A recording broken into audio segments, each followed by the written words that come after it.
नहमदहु व नसल्लिमु अला सय्यदना व मौलाना मुहम्मदिन नबी रऊफुर रहीम। औज़ु बिल्लाहि मिनश शैतानिर रजीम। बिस्मिल्लाहिर रहमानिर रहीम। अम्मा बाद, अस्सलामु अलैकुम व रहमतुल्लाहि व बरकातहू। मेरे अजीज़ों, आज फिर एक बार हम आपके सामने आपकी खिदमत के लिए हाजिर हुए हैं। पिछले वीडियो में हमने नफ्स अम्मारा की ज़मीमा और रजीला सिफातों के ताल्लुक से कुछ मालूमात देने की कोशिश की और किस तरह नफ्स अम्मारा की इन ज़मीमा और रजीला सिफातों से हम बाहर निकले। तमाम ज़मीमा और रजीला सिफातें यानी कि हसद करना, लालच करना, हिर्स करना, बुख्ल, चुगली, गीबत, शहवत परस्ती, किसी के बारे में बुरा चाहना, किसी के लिए बुरा सोचना, बेफिजूल की बेमतलब की गुफ्तगू करना, ऐसी अनगिनत सिफातें हैं जिन्हें सिफाते ज़मीमा या रजीला कहा जाता है। ये सिफातों का मरकज़ नफ्स अम्मारा बन जाता है। तमाम बुराइयों का मरकज़ जब नफ्स बन जाता है हमारा, तो उस नफ्स को नफ्स अम्मारा कहते हैं। यानी जब नफ्स बुराइयों वाली सिफातों का मरकज़ बन जाता है, गुमराही वाले रास्ते पर चल पड़ता है, तो उसके लिए अल्लाह की तरफ से कोई हिदायत नहीं आती। ऐसे नफ्स को नफ्स अम्मारा कहा जाता है, जिसका कुरान करीम में सूरा यूसुफ में अल्लाह ने जिक्र फरमाया है। इस ताल्लुक से हम आपको पिछले कुछ वीडियो में बता चुके हैं। लेकिन जब हम इस फेल से निकलने की कोशिश शुरू करते हैं और हमारे तमाम गुज़िश्ता गुनाहों की तौबा करते हैं, इस्तग़फ़ार करते हैं, अल्लाह रब्बुल इज़्ज़त की बारगाह में रुजू करते हैं, अपने गुनाहों की माफ़ी मांगते हैं, रसूल अकरम सल्लल्लाहु अलैहि वसल्लम की बारगाह में रुजू करते हैं और एक उम्मती होने के नाते रसूल अकरम सल्लल्लाहु अलैहि वसल्लम से भी हम माफ़ी मांगते हैं और कसरत से अपनी तौबा जारी रखते हैं। और इन तमाम सिफातों के जो सिफात ज़मीमा हैं, इनके उलट काम करना शुरू करते हैं। जैसे कि हम अगर किसी की गीबत करते थे तो हम अब उसकी तारीफ़ करने लग जाए, किसी के बारे में बुरा सुनते थे तो अब वो बुरा सुनने से रुक जाए, किसी के लिए बुरा कहते थे तो बुरा कहने से रुक जाए, किसी के लिए दिल के अंदर हसद जलन रखते थे तो वो हसद और जलन अपने दिल से ख़त्म कर दे। ये तमाम कोशिशें बस जब इंसान कोई बंदा करने लग जाता है तो धीरे धीरे वो ये नफ्स अम्मारा की सिफातों से बाहर निकलने लगता है, सिफात हमीदा की तरफ बढ़ने लगता है। सिफात हमीदा अच्छी सिफातें कही जाती है, नेकी वाली, भलाई वाली सिफातें कही जाती है, जिससे अल्लाह और अल्लाह के रसूल राजी होते हैं। अगर ये सिफातें बंदे के अंदर आ गई, अगर नफ्स सिफात हमीदा वाला नफ्स बन गया, तो उस बंदे पर अल्लाह का फजलो करम शुरू हो जाता है। यानी वो बंदा अल्लाह की नज़र में आ जाता है, अल्लाह उस पर अपनी खास नज़र जमा देता है। तो मेरे अजीज़ों, हमें यही कोशिश करनी है कि हमें सिफात ज़मीमा या रजीला से बाहर निकलकर हमें अपने नफ्स को, यानी हमें खुद हमारे नफ्स को सिफात हमीदा की तरफ लेकर जाना है। बुराइयों से और बुरी सिफातों से बाहर निकालकर अच्छी सिफातों की तरफ जाना है। हमारे नफ्स अम्मारा को सिफात हमीदा वाली नफ्स बनाना है। और जब हम हमारी नफ्स को सिफात हमीदा वाला नफ्स बना देते हैं तो उस नफ्स को नफ्स लव्वामा कहा जाता है। नफ्स अम्मारा की जो ज़मीमा और रजीला सिफात है, वो सिफातों को जब हम ज़ाइल करना शुरू कर देते हैं, यानी उन सिफातों को हम ख़त्म करना शुरू कर देते हैं, अपनी बुरी आदतों को, बुरी सिफातों को, हमारे जो भी बुरे फ़ेल हैं उन फ़ेलों को जब हम ख़त्म करने की कोशिश शुरू कर देते हैं, तो हमारे अंदर क्या बदलाव आता है या क्या होता है ऐसा, इसको एक छोटी सी मिसाल देकर समझाने की कोशिश करूंगा। कि फर्ज करो कि एक कमरा है, एक बंद कमरा है और अंधेरा नुमा का, मतलब उस कमरे में पूरा अंधेरा है, कोई रोशनी नहीं है, कोई चिराग नहीं है, कोई लाइट नहीं है। पूरा जुल्मत से भरा हुआ एक कमरा है, और इस कमरे को नफ्से अम्मारा कहा जाता, जिसमें अंधेरा ही अंधेरा है, जुल्मत है, गुमराही है। ये अंधेरी की वजह से उस कमरे के अंदर अच्छी या बुरी क्या चीजें हैं कुछ नजर नहीं आती। इंसान के अंदर की सलाहियत खत्म हो जाती है, अच्छे और बुरे का, हलाल और हराम का फर्क उसके अंदर से खत्म हो जाता है। तो ये कमरा जो अंधेरा नुमा कमरा है, जुल्मत से भरा हुआ कमरा है, जब हम तौबा के पानी से इसे धोना शुरू करते और जिक्र इलाही से इस कमरे में हम जिक्र इलाही का चिराग रोशन करते,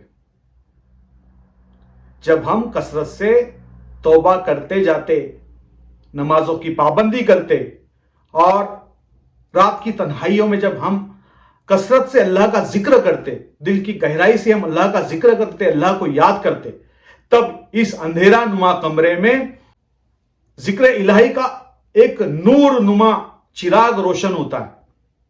और जब ये चिराग रोशन होता है तो अब उस कमरे की जुल्मत कुछ हद तक छटने लग जाती है, उस कमरे का अंधेरा दूर होने लगता है।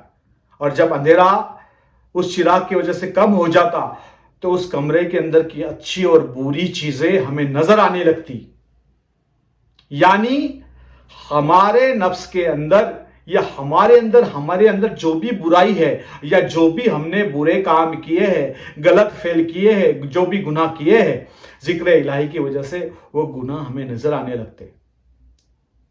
और इसका असर क्या होता है कि हम अपनी गुनाहों पर, अपनी खताओं पर, अपनी गलतियों पर, अपनी बुराइयों पर मलामत करने लगते, बुरा जानने लगते अपने आप को कि मैंने कैसे कैसे गुनाह, कैसी कैसी गलतियां कर दिया। तो जब हम मलामत करने लग जाते और बार बार अपने आप, अपने गुनाहों के ऊपर मलामत करते, अपने आप पर मलामत करते, अपने आप को बुरा समझाने लग जाते, तब अल्लाह रब्बुल इज्जत इस नफ्स की कसम खाता है। अल्लाह रब्बुल इज्जत फरमाता है कि कसम है उस मलामत करने वाली नफ्स की। अल्लाह रब्बुल इज्जत कुरान करीम की सूरतुल क़यामा में फरमाता है, वला उक़सिमु बि नफ्सिल लव्वामा। यहां पर अल्लाह फरमा रहा है कि मैं कसम खाता हूं बुराई पर मलामत करने वाली नफ्स की। लव्वामा का माने होता है कि बुराई पर मलामत करने वाला। तो जो इंसान की नफ्स अपने बुराइयों पर मलामत करने लग जाती है, जो इंसान अपने गुज़िश्ता गुनाहों, अपने गलतियों, अपनी खताओं को मद्देनजर रखते हुए, इन सब फेलों को बुरा जानते हुए अपने आप पर मलामत करने लग जाता है, अपने आप को बुरा जानने लग जाता है, और बुरा जानकर बार बार अल्लाह की बारगाह में अपने गुज़िश्ता गुनाहों के लिए तौबा इस्तग़फ़ार करता रहता है, ऐसे शख्स की नफ्स नफ्स लव्वामा कहलाती है। और सूरतुल क़यामा में अल्लाह ने इसी नफ्स लव्वामा के ताल्लुक से जिक्र फरमाया है कि अल्लाह कसम खाता है इस नफ्स की जो नफ्स लव्वामा है। अल्लाह फरमाता है कि मैं कसम खाता हूं बुराई पर मलामत करने वाली नफ्स की। तो मेरे अजीजों, जैसे ही हम अपने गुनाहों की तौबा करना शुरू कर देते हैं, अपने गुज़िश्ता गुनाह जो हमसे सरजद हुए, उन गुनाहों को न दोहराने की तौबा कर लेते हैं, उन गुनाहों से इस्तग़फ़ार कर लेते हैं, तो अल्लाह रब्बुल इज्जत उस बंदे पर अपनी खास तवज्जो रखता है और उस बंदे को हिदायत से नवाजता है। अल्लाह ऐसे बंदे से खुश होता है जो बंदा अपनी गुनाहों की तौबा करता है, अपने गुनाहों से बाज आ जाता है, बुरा काम करने से, बुरा कहने से, हसद से, गिबत से, चुगली से, जलन से, शहवत परस्ती से, ہر اس برے کام سے جب بندہ باز آ جاتا ہے اور جو بھی برے کام وہ بندہ کر چکا ہے ان برے کاموں کے لیے وہ اللہ کی بارگاہ میں رجوع کرتا ہے اور توبہ کرتا ہے، ایسے بندے پر اللہ اپنی خاص توجہ کرتا ہے اور ایسے بندے پر اللہ اپنی ہدایت کے دروازے کھول دیتا ہے۔ لیکن نفس لوامہ آخری منزل نہیں ہے۔ نفس لوامہ یہ وہ درجہ ہے جو امارہ سے بہتر ہے۔ جب ہمارا نفس امارہ تھا تو پوری طرح گمراہی میں تھا، پوری طرح برائی میں ملوث تھا، نیکی اور بدی، حلال اور حرام کا فرق بھول چکا تھا۔ لیکن جیسے ہی ہم نے اپنے گناہوں پر نظر دوڑائی اور ہمیں یہ احساس ہو گیا کہ ہم بہت برے ہیں، بہت سے ہم غلطیاں کر چکے ہیں، بہت سے ہم سے صغیرہ اور کبیرہ گناہ سرزد ہو چکے ہیں، تو ہم اللہ کی بارگاہ میں توبہ کرنے لگ گئے۔ اور جیسے ہی ہم توبہ کرنے لگے تو ہمارا نفس لوامہ بن گیا۔ نفس لوامہ ملامت کرنے والے نفس کو کہتے ہیں، لیکن اس میں یہ بات نہیں ہے کہ انسان نفس لوامہ کا اس کا نفس جب نفس لوامہ بن جاتا ہے تو وہ گناہوں سے پوری طرح سے بچ جاتا ہے، نہیں۔ ہاں، اب اس کے اندر یہ احساس پیدا ہو جاتا ہے کہ اس نے کچھ گناہ کیا ہے، یا اس کے اندر گناہوں کا خیال آیا ہے، یا وہ گناہ کرنے جا رہا ہے، اور حتیٰ کہ یہاں تک ہو جاتا ہے کہ بندہ اپنے آپ کو گناہوں سے بچانے کی، برائیوں سے بچانے کی بہت کوشش کرتا ہے، لیکن چونکہ اس کا نفس پہلے نفس امارہ تھا، گناہوں کا مرکز تھا، تو تھوڑا بہت اثر نفس امارہ کا باقی رہتا ہے، اور اس وجہ سے وہ بندہ بڑی کوششوں کے باوجود بھی گناہ کی طرف مائل ہوتا ہے۔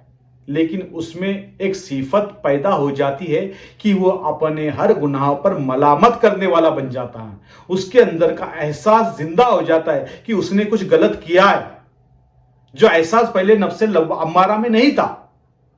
جب یہ احساس پیدا ہو جاتا ہے تو وہ کوشش کرتا ہے گناہوں سے بچنے کی، اور جب اس کوشش کو اور زیادہ آگے بڑھا دیتا ہے، جب ہم اس کوشش میں اور زیادہ محنت کرنے لگتے ہیں، اپنے ہر برے خیال، گناہوں کی طرف مائل کرنے والے خیال سے خود کو روکنے کی کوشش کرتے ہیں اور کثرت سے کوشش کرتے رہتے ہیں، تب یہ نفس لوامہ اپنے اگلے درجے میں جاتا ہے، اور اس درجے کا نام ہے نفس ملہمہ۔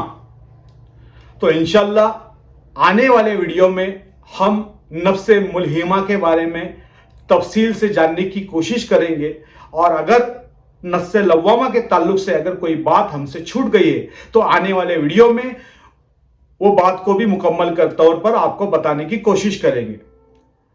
تو میرے عزیزوں، میں آپ سے اجازت چاہتا ہوں۔ وما علینا الا البلاغ۔ السلام علیکم۔